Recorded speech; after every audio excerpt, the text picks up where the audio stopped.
Greetings and welcome to Let's Play My Channel logo. I always have to do this joke. And I always have to remark that I do this joke. And now in 10 videos I will remark that I always remark when I do this. It doesn't matter. Greetings! I just want to talk a little bit. It's the end of the new year and new year, yay, everything will be better. Nothing will be better. It's not like there's a snap every time a year changes. So yeah, uh this year at least we can set it as a time frame. Nothing for me. This is something I have to mention for me. Nothing too serious happened. I know out there in the world a lot of stuff happens. That's not what I'm talking about. I had someone go ape shit on me once because I said that a certain year, I don't know, 5, 6, 7 years ago, so was just a normal year for me, and he was like, "Oh, how could we say this was a normal year? People lost their lives, they lost their jobs, blah blah blah." Yeah, but the scope of my vlogs is to talk about my life. It's amazing. It's amazing what kind of douche nozzles you meet on the internet. This entitlement of some people when they come to your content and expect you to behave so they enjoy. No, no, no, no, no. That's not how this works. So yeah, for me it was a pretty normal year. One thing that was kind of different is that I went deep into the rabbit hole of ADHD since I kind of I had this discussion with someone a long time ago, oftentimes, and it never felt like how they described ADHD that I have it. But all the other, and I'm talking also talking about people who have ADHD themselves and papers and what is how it just fits to me, and it's kind of refreshing to know that I can't do anything about the way I do certain things. And now I have a different attack vector, how I will handle things in the future. It is quite refreshing. It is quite refreshing. I won't go into too much detail. I'm not a doctor or something like that. I don't want to give medical advice. But yeah.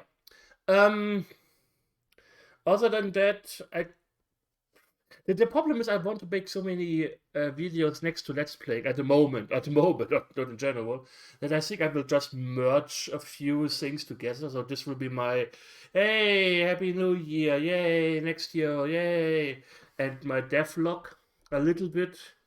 I won't go into too much detail because I guess I will just do a proper devlog video on the new year. I already talked about this in it should be today's episode that comes out of the Retro Game Gauntlet. But yeah, I'm currently reading a lot into how to properly design game worlds or worlds in general, how to make them believable, where cities are usually located. Something like a water source is usually quite a thing.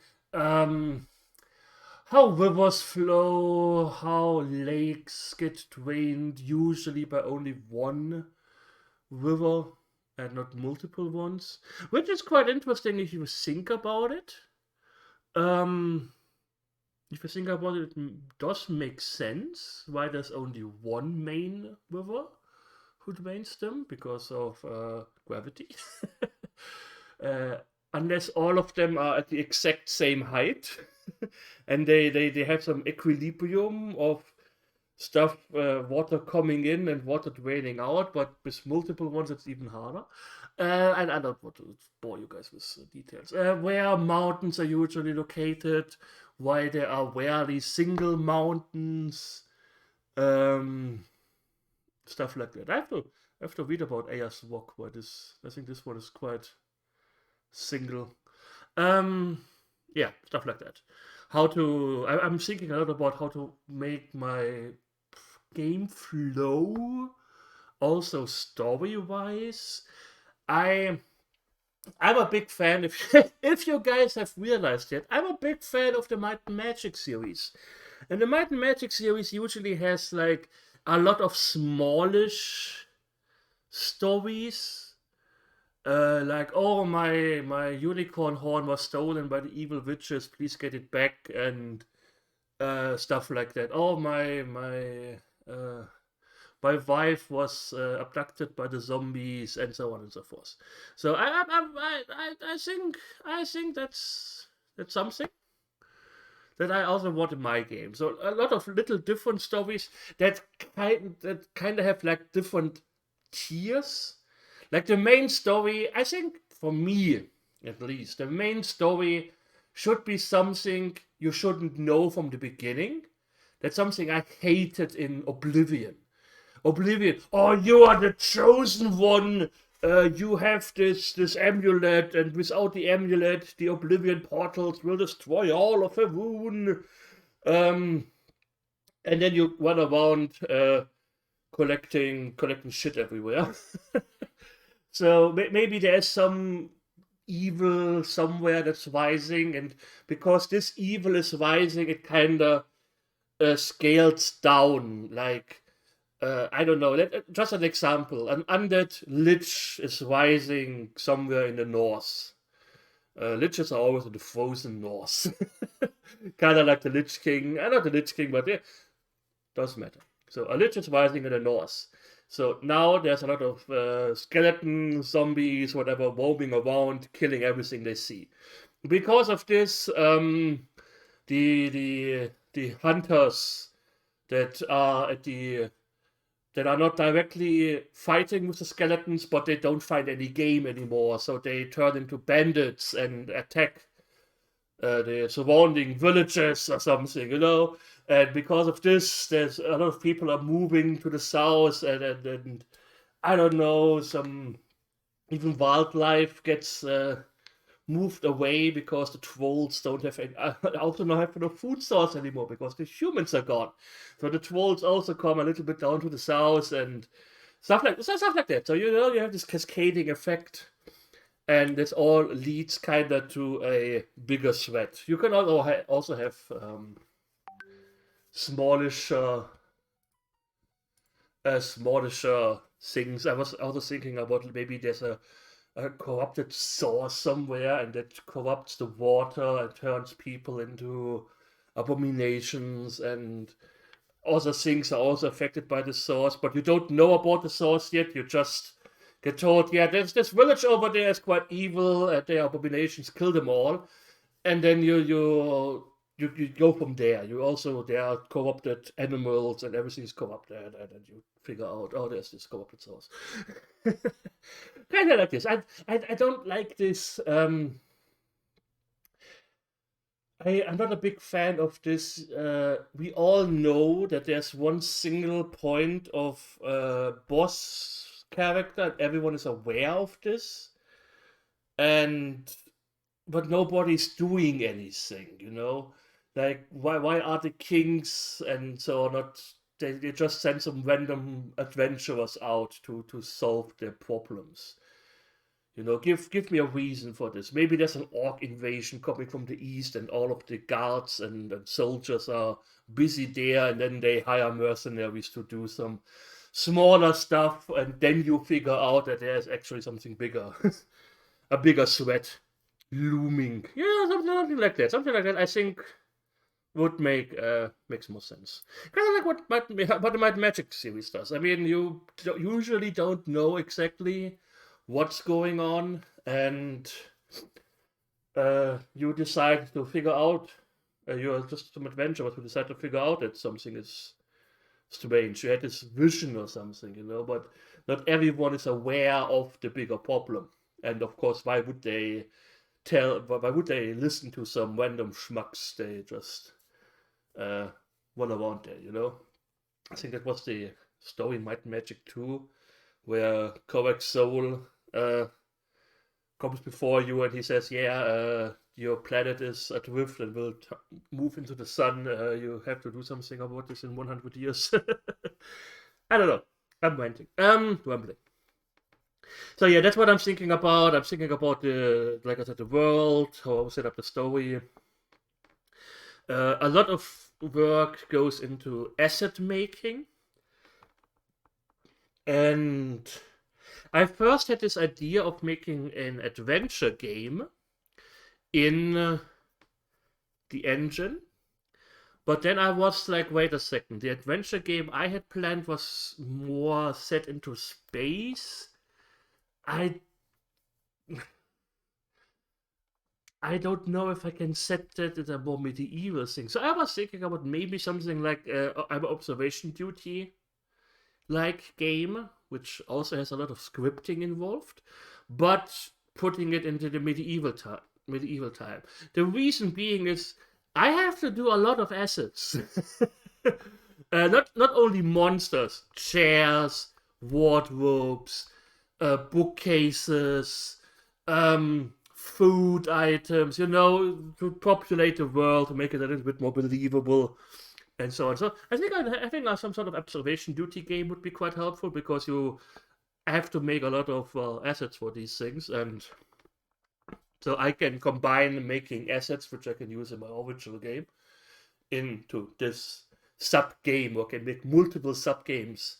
I was I was gonna call it I'm on divination duty because we don't have cameras, but we look into a crystal ball and see different areas of a house or a castle or an orc cavern.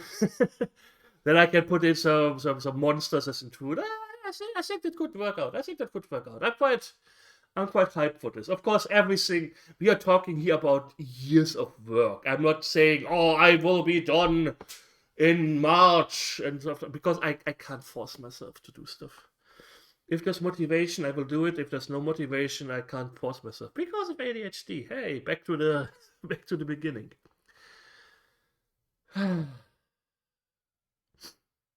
Anyways, yeah.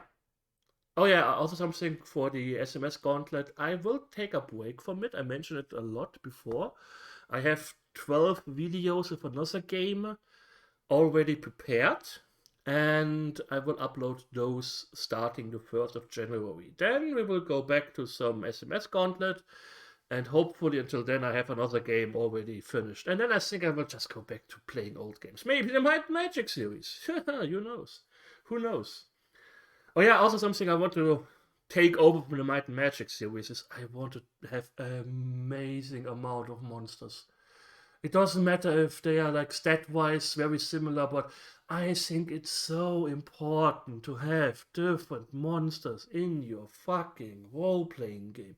I've been playing Skyrim again, and the only thing you fight there are bandits, dwarves, and animals. And yeah, sometimes there's a troll, sometimes there's a vampire that looks like a human.